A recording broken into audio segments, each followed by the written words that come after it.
All right, everybody, I hope you're doing well. Today's video is going to be a short one on my fight gun.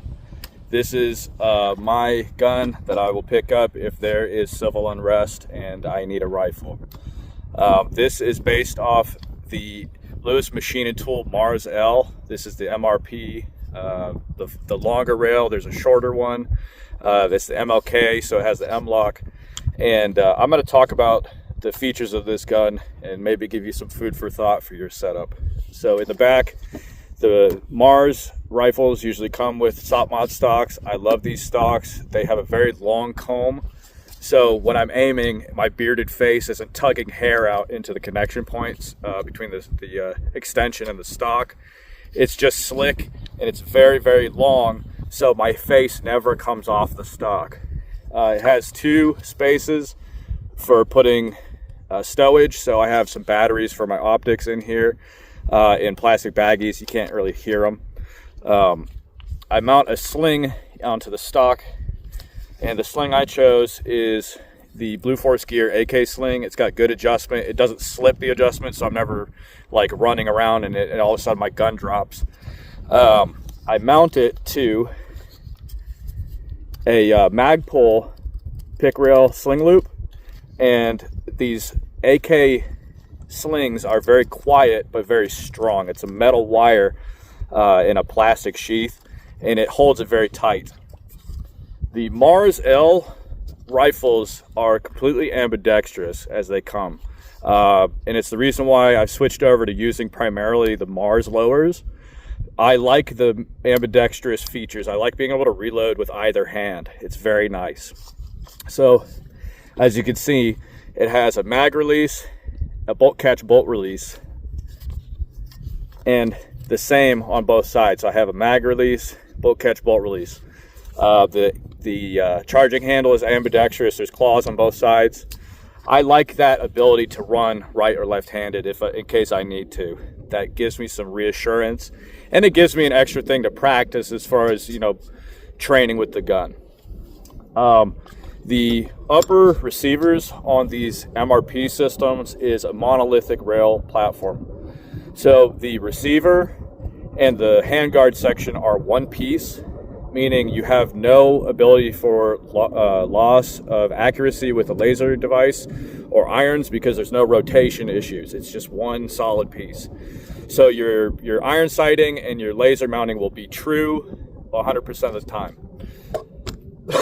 I chose a Knight's Armament 200 to 600 meter rear sight. This is not a backup sight. This is a sighting system that allows me with a 20-inch barrel to 14.5 barrel with 62 grain ammunition. I can make accurate hits out to 600 meters using this system, and I've done it out to about 400 meters with this. That's about as far as I could shoot at the time.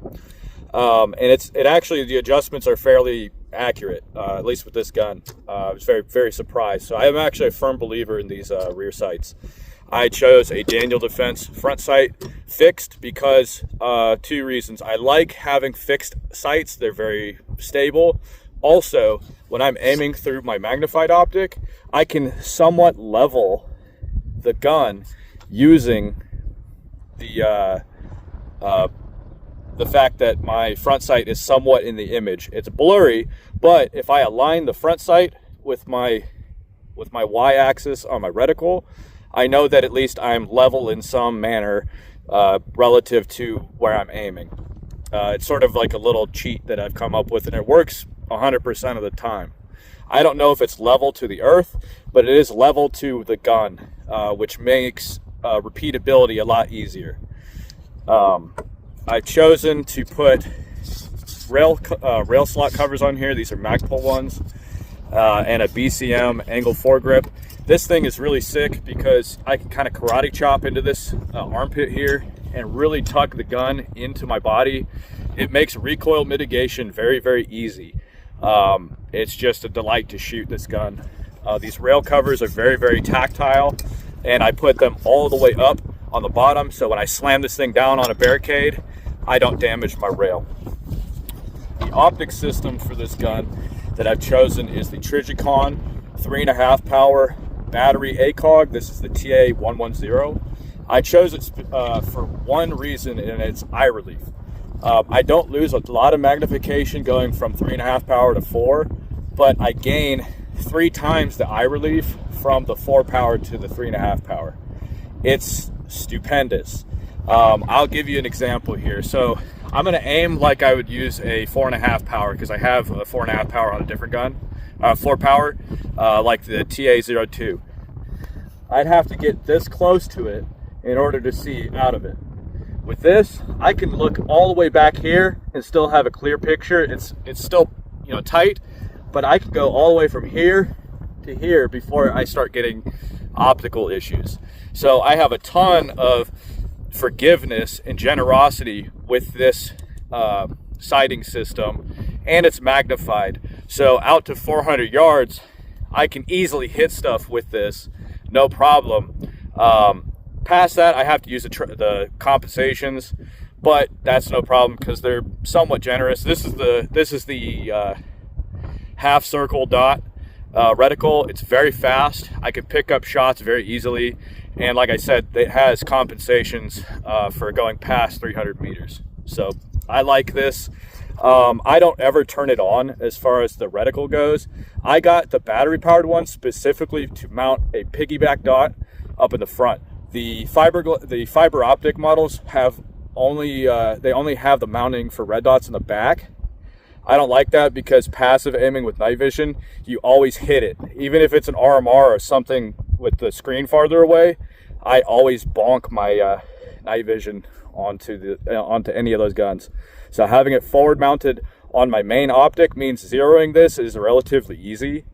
I can pretty much lock this into a lead sled, aim at what I'm looking at, then aim with this thing at that point of aim that I'm trying to hit, and then I'll do my zero adjustments based off the height over bore with this. So typically I'll go to 25 meters, I'll look at my target with my main zeroed optic, the ACOG, and then I will do a general point of impact zero with this, and then I'll back it up to 36 meters and do my correct zero with this, because 36 meters allows for a more accurate compensation with this higher height over bore. It is 2 different zeros, but I'm getting complete satisfaction with this setup. I don't miss with this red dot even out to 100, 200 meters, and this covers the rest of it. So yeah, I have this mounted on an American Defense Manufacturing titanium dual lever QD mount. So like I said, if I switch barrels, if let's say I shoot this barrel out, which probably won't happen, but if I need to, I can pull the barrel out, take my optics off, re-zero my new barrel, put my optics back on, re-zero them, and makes it very, very user-friendly. So I went with a QD system specifically to be able to do that operation. My iron sights are fixed, but my optics are on QDs.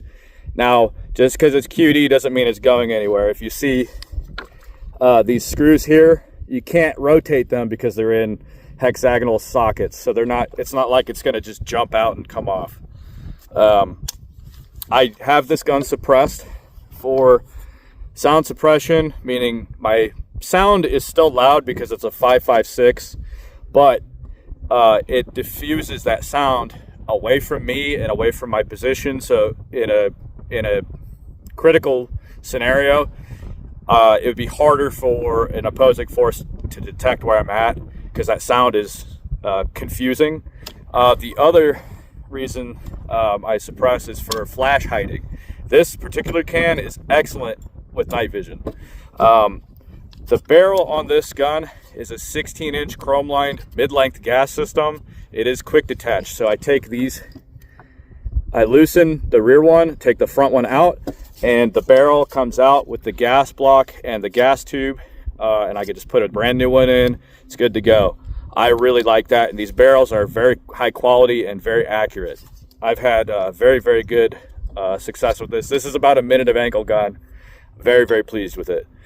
The suppressor that I chose is the Nice Armament MCQ. This is one of their flow-through ones. This is the exact one that they designed for the British Royal Marines to use on their 13-7 KS-1s and all those other KS rifles. This is the flow-through can that they set up for it, and it has the thermal shroud on it. I chose this thermal shroud, and it does work. It's not just hype.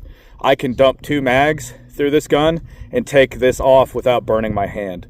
Believe it or not, it's actually really cool. And I found out, I don't ever just do that, but I found out because I shot some, grabbed the gun and set it down and didn't burn my hand. It was very warm, but I was able to hold on to it and put it on the ground without scorching my hand. If you run mag after mag with a suppressor on, you know that you cannot touch the suppressor, but with this heat shroud, it really defeats that heat. It's amazing.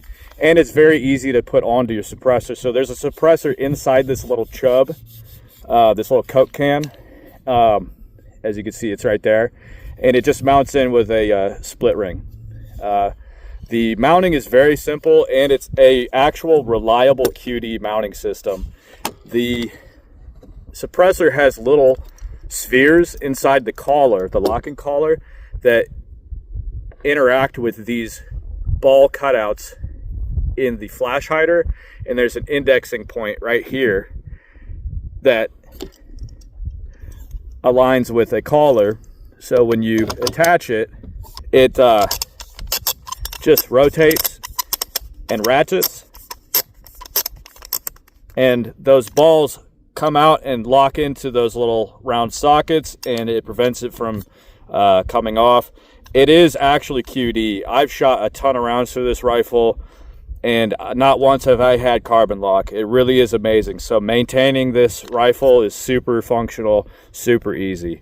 I'm very, very pleased with this rifle.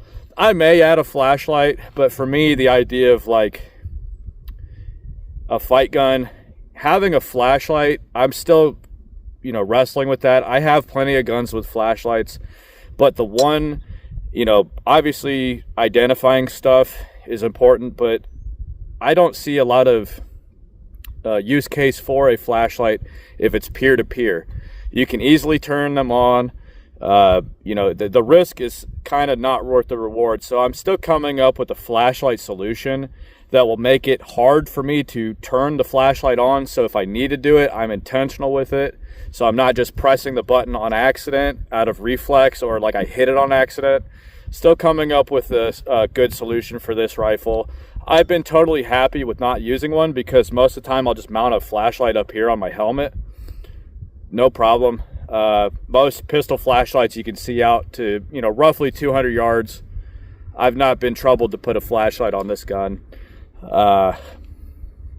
Yeah, that's just kind of my idea. I'll probably add one to this, but I'm very, very pleased with the way this gun is. If anything, just to have something to, read with. So if I'm, reading or whatever, I could just like put this up and turn the light on. So this is a rifle that I would depend on if my, if my life was in danger, there was civil unrest, or I needed to pick up a rifle and defend my life and liberty. This is the one I would choose. Parts that are interchangeable. In this particular gun, the bolt carrier is the LMT enhanced machine gun bolt and carrier. It's just more ruggedized. The bolt is chrome plated. It's a really, really good enhancement, but this does allow for standard non-proprietary bolt carriers. So if you have a bolt carrier you really like, you could swap it out. It is whatever. That's another reason why I really like this. It's a gas gun. Because the flow through on the suppressor is so good, I really don't experience a lot of extra carbon built up in my receiver. So cleaning it is about as normal as you would have on a normal AR. I do believe for 5.56 guns, you should go for a flow through suppressor. It just negates all of the problems of having a standard baffle suppressor. And you don't really lose a lot of, potentiality. There's no real issues with the flow through, other than maybe it's slightly louder, but I'm not worried about it for something like this. I want that flash hiding. This does it perfectly because it's a small suppressor on a longer barrel. Your powder burn is you know, efficient enough with 16 inches to not have, you know, an explosion out the front here. So the little suppressor takes care of the flash. It mitigates sound, moves it away from me, so I'm not bothered. Just excellent system. I think if you're in the market for a rifle, get a MARS-L. If you want it 5.56, they also have the MARS-H or the Defender H from LMT. Same idea, monolithic upper. It's just the bee's knees. It's really, really good. I hope you had fun watching this, and thank you again. I'll be posting more videos now that I'm a lot less busy.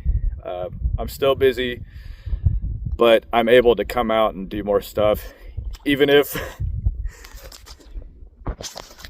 I'm standing in water. So thanks for watching. Have a great day.